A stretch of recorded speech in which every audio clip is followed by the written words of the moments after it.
नमस्कार, knockingnewz.com में आपका स्वागत है। मैं हूं गिरिजेश वशिष्ठ। अब एक तस्वीर ज़रा देखिए।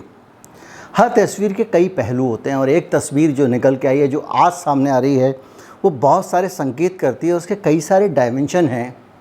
हुआ ये है कि लद्दाख में जो पावर ग्रिड कॉरपोरेशन है हमारा, उसकी जो ग्रिड है उसको टारगेट किया गया है चाइनीज़ हैकर द्वारा और उसका कुछ डाटा चुराने की कोशिश की गई थी पिछले दिनों।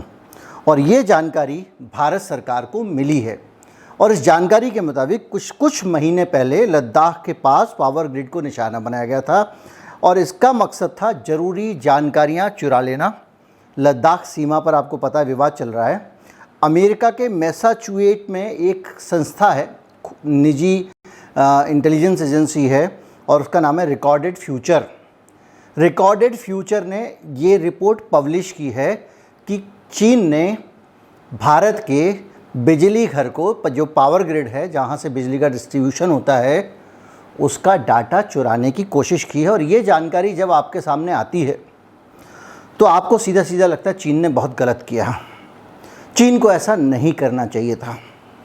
लेकिन मैं आपको बार बार कह चुका हूँ, जब युद्ध का समय होता है तो सबसे पहले सत्य की हत्या होती है। और जो अब हो रहा है, जिस तरह की स्थितियां आज हैं, ये युद्ध की स्थितियां हैं। और आपको अगर याद करना पड़ेगा, मैं याद कीजिएगा, वीडियो आगे देखने से पहले कोई निष्कर्ष ना निकालें, ये कतई ना समझें मैं चीन को क्लीन चिट दे रहा हूँ। एक विश्लेषण है जो बहुत न्यूट्रल रहने वाला है।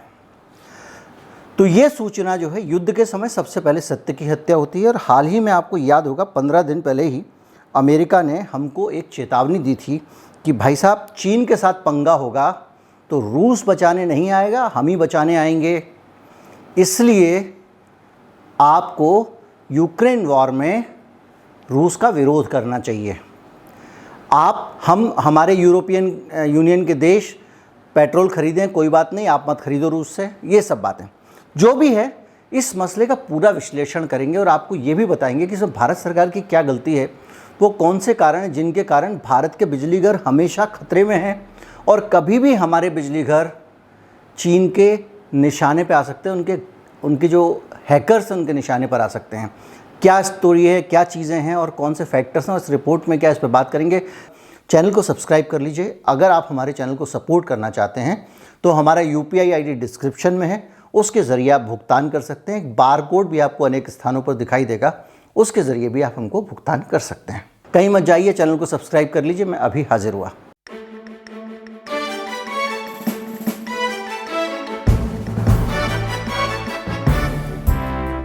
ये जो फर्म है, इंटेलिजेंट फर्म जो है रिकॉर्डेड फ्यूचर, इसने ये कहा है कि ये जो रिपोर्ट इसने पब्लिश की है, इससे पहले इसने भारत सरकार को बताया कि चीन के 2 ग्रुप हैं जो लगातार ये जानकारी ले रहे हैं।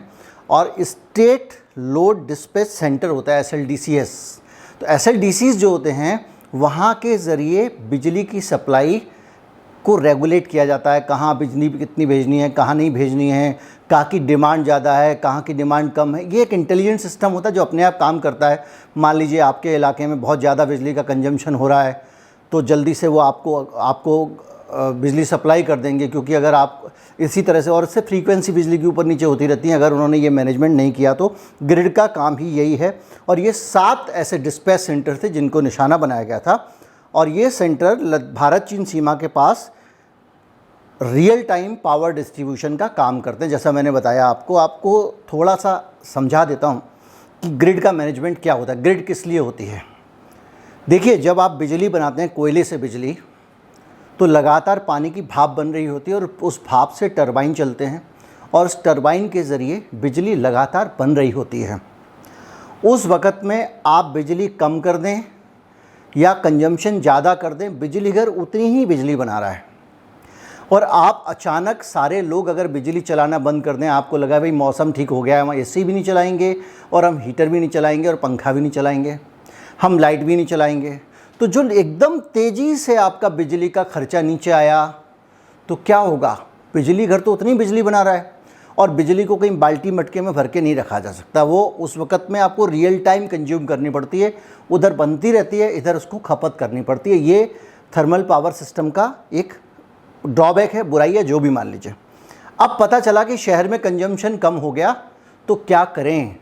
तो झटपट गांव में बिजली दे दी जाती है कि बिजली गांव में दे दी ताकि तुम दिन में पंप चलाओ, सप्लाई कर लो।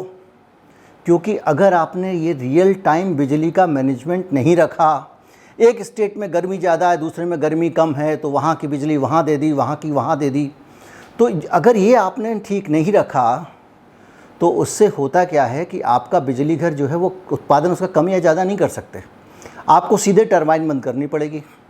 और अगर थर्मल पावर स्टेशन की टरबाइन आपने बंद की तो उसको बंद करने के बाद, ये बहुत ऐसी जानकारियाँ जो लोगों के पास नहीं है, अक्सर लोग कहते हैं बिजली बचाओ, सारे लोग बिजली बंद कर दो आज रात को, अर्थवर मनाएंगे। अगर अर्थवर सीरियसली अर्थवर बन जाएगा उस दिन 3 दिन बिजली नहीं आएगी। तो क्या होता है, उसके बाद उसकी पूरी राख साफ की जाती है, फिर उसके अंदर पानी भरा जाता है, फिर दोबारा से कोयले के ज़रिए उस पानी को उबाला जाता है। वो जो पानी को पूरा, थोड़ा बहुत पानी नहीं होता, वो हज़ारों लीटर लाखों लीटर पानी होता है। फिर वो पानी जब उबलता है उसके बाद टरबाइन चलनी शुरू होती है, तब दोबारा बिजली उत्पादन शुरू होगा। यानी आप थर्मल पावर स्टेशन को शट डाउन नहीं कर सकते, वो आपको चलाते रहना पड़ेगा।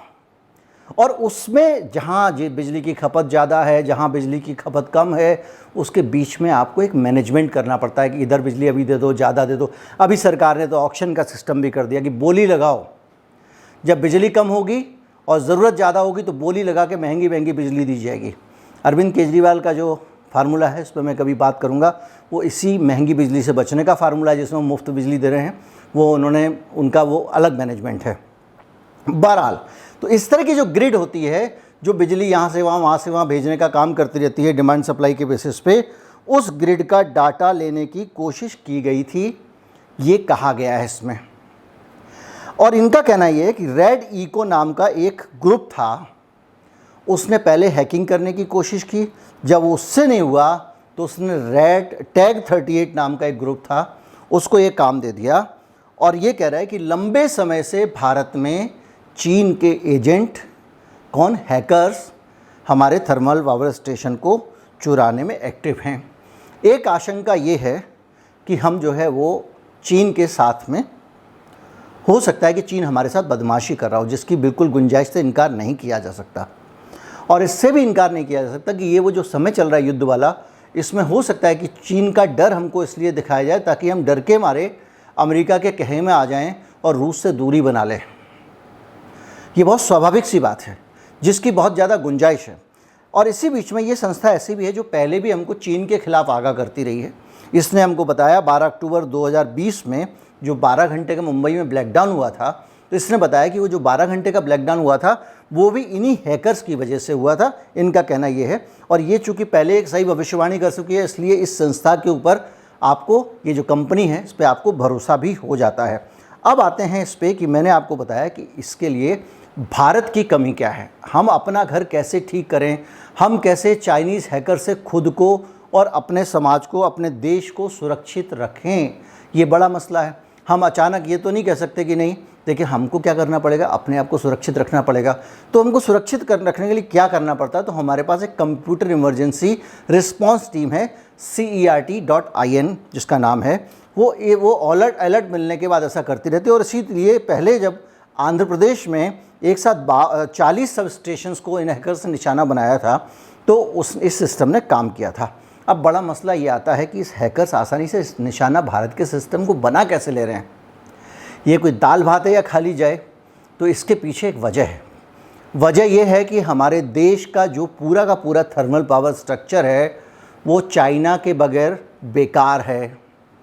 अब चाइना के बगैर बेकार ऐसे है कि भारत में 75% थर्मल पावर स्टेशन ऐसे हैं जो इस देश में बिजली की आपूर्ति करते हैं। मतलब हमारी जो बिजली है उसकी ज़रूरत का 75% थर्मल पावर स्टेशन से पूरा होता है और 3% होता है सोलर वगैरह से।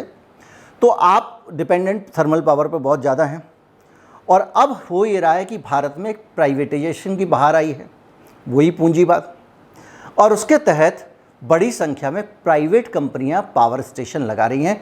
उनको सरकार कह रही है तुम लगाओ पावर स्टेशन। तो ये जो प्राइवेट कंपनियां थर्मल पावर स्टेशन बना रही हैं, थर्मल पावर स्टेशन बनाने के लिए इन प्राइवेट कंपनियों को जो मशीन चाहिए वो सारी की सारी चीन से आ रही है, जो उपकरण चाहिए वो चीन से आ रहे हैं, और जो पार्ट्स चाहिए वो चीन से आ रहे हैं। ये जो उपकरण होते हैं, जो थर्मल पावर स्टेशन होता है, ये ऐसा नहीं होता है कि ये लोहे की कुछ चीज़ें बनी हुई हैं। चूँकि अब ज़माना आगे बढ़ गया है, सब कुछ कंप्यूटराइज हो गया है, तो इसमें भी एक बड़ा हिस्सा कंप्यूटर ऑपरेटेड चीज़ों का होता है। बहुत सारी मशीनें कंप्यूटर से चलती हैं और जो कंप्यूटर के सॉफ्टवेयर हैं वो भी चीन से आ रहे हैं। तो उन सॉफ्टवेयर की कोडिंग से लेके सारी चीज़ें चीन के पास में हैं। और मैं आपको बता दूं कि भारत में बहुत सारी चीज़ें ऐसी होती हैं, जो सॉफ्टवेयर हम लेते हैं विदेशी कंपनियों से, उन सॉफ्टवेयर का जो कंट्रोल कमांड उन्हीं के पास होता है। मसलन कि आपको बताता हूं, जो आप न्यूज़ चैनल्स देखते हैं उनमें एक सबसे ज़्यादा पॉपुलर जो है वो ऑक्टोपस करके एक न्यूज़ इंटीग्रेशन सिस्टम है न्यूज़ रूम का। और वो ऑक्टोपस जो है वो चेकोस्लोवाकिया की एक कंपनी चलाती है। और वो चेक कंपनी जो है उसके पास में सारे न्यूज़ रूम्स के इस ऑक्टोपस का एक कमांड वहाँ पे रहता है और वो वहीं से आपके सिस्टम को बदलते रहते हैं, ऊपर नीचे करते रहते हैं। और जिस दिन आपके किसी यौद्धिक कारण से वो चाहें, आपके सारे न्यूज़ रूम ठप कर सकते हैं। ये एडवांस में चेतावनी दे रहा हूँ उस देश की सरकार को। तो उसी तरह से जो हमारे देश में जो चीन का दबदबा है पावर सेक्टर में, उसके कारण हम लोग उपकरण ले रहे हैं।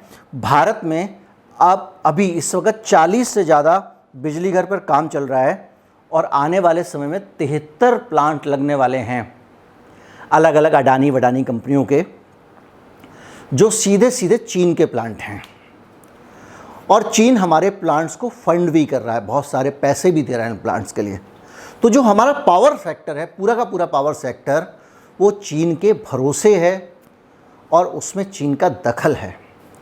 इसलिए इस बात से भी इनकार नहीं किया जा सकता कि चीन के लोगों को के लिए ये बहुत आसान है कि वो हमारी पावर ग्रिड और पावर स्टेशंस को वहाँ से डिस्टर्ब कर सकें। इसलिए ज़रूरी है कि हमारे यहाँ का जो सिस्टम बने, हमारे देश का जो सिस्टम बने, वो बड़ा फूल प्रूफ और स्ट्रांग होना चाहिए। और सरकार को इसमें सेफगार्ड लेना चाहिए कि कहीं ऐसा ना हो कि चीन जब चाहे तब हमारे साथ खेल जाए। और चीन के साथ हमारे संबंध खट्टे मीठे हैं, बॉर्डर पे ऑलरेडी तनाव चल रहा है। और ऐसी परिस्थितियों में अगर मान लीजिए कभी हमारे साथ कुछ कम ज़्यादा ऊंच नीच हो गया रिश्तों में, तो ये सब हमारी कमज़ोर कड़ियाँ हैं। अगर चीन किसी 2 स्टेट का भी, 4 स्टेट का भी अगर पावर सप्लाई बंद कर देने में कामयाब होता है, तो वो देश में तबाही मचाने में कामयाब हो जाएगा। और ऐसा देश युद्ध में करते हैं। खाड़ी युद्ध के दौरान जो इराक है, इराक का पूरा पावर सिस्टम अमेरिका ने बैठे बैठे एक बटन से फेल कर दिया था। हम चाइनीज़ हैकर की बात करते हैं और अमेरिकन हैकर जो काम करते हैं उनका तो हमको पता ही नहीं चलता, क्योंकि ये जो संस्थाएं हैं ये अमेरिका के बारे में कुछ नहीं बोलती हैं। पेगासस अपना जासूसी सॉफ्टवेयर अमेरिका में नहीं बेचता है, क्योंकि उसको पता है कि अगर अमेरिका में हम कुछ करेंगे तो अमेरिका हमारे साथ कुछ कर देगा। क्योंकि ये पूरा सेटअप नेटवर्क सारा का सारा अमेरिका की जेब में बैठा हुआ है और ये जो कुछ भी करते हैं अमेरिका के इशारे पर करते हैं। उम्मीद करता हूँ वीडियो से आप समझे होंगे इस पूरी घटना को, वीडियो से आपको समझने में मदद मिली होगी। एक अरविंद केजरीवाल वाली बात बीच में मुँह से निकल गई थी, उसको मैं मन में आपके रहस्य स्पष्ट कर देता हूँ। दिल्ली में जब पीक आवर होते हैं पावर के, जब गर्मियाँ तेज़ चलती हैं, उस दौरान में बिजली की डिमांड बहुत बढ़ जाती है। और ग्रिड से जब आप ऑक्शन में बिजली खरीदते हैं तो कई बार 60-60, 70-70 रुपये यूनिट बिजली खरीदनी पड़ती है राज्यों को। सभी राज्यों को जो ज़्यादा ऑक्शन लगाएगा उसको मिलेगी। अब दिल्ली स्टेट है, मान लीजिए, उसमें बहुत ज़्यादा गर्मी पड़ रही है तो उनको ज़्यादा बिजली खरीदनी पड़ती है। ऐसी स्थिति में अगर देश के नागरिक बिजली का कम खर्चा करने लगें तो काफ़ी बिजली बचाई जा सकती है। उसको बचाने का तरीका क्या है? उसको बचाने का तरीका ये है कि भाई 200 यूनिट तक बिजली फ्री मिलेगी। तो हर आदमी अपने कंजम्पशन को 200 यूनिट से कम रख रहा है, तो सरकार ने यहाँ जो 200 यूनिट बिजली आपको फ्री दी, उससे ज़्यादा पैसा जो ऑक्शन में वो महंगी बिजली खरीदने वाली थी उससे उसने बचा लिया। तो बिजली की किल्लत भी नहीं हुई और पैसा भी सरकार ने बचा लिया और लोग भी खुश हो गए। ये उसके पीछे कैलकुलेशन है जिसको लोग अक्सर जो सतह पे नहीं आ पाता है, लेकिन ये भी एक मैनेजमेंट है। और इस तरह के मैनेजमेंट देशव्यापी स्तर पर हो सकते हैं, जिससे गरीबों का भी फ़ायदा होगा। उम्मीद करता हूँ वीडियो आपको अच्छा लगा होगा। अच्छा लगा हो तो ज़्यादा से ज़्यादा लोगों तक पहुँचाएँ, चैनल को सब्सक्राइब कर लें। नमस्कार, जय हिंद।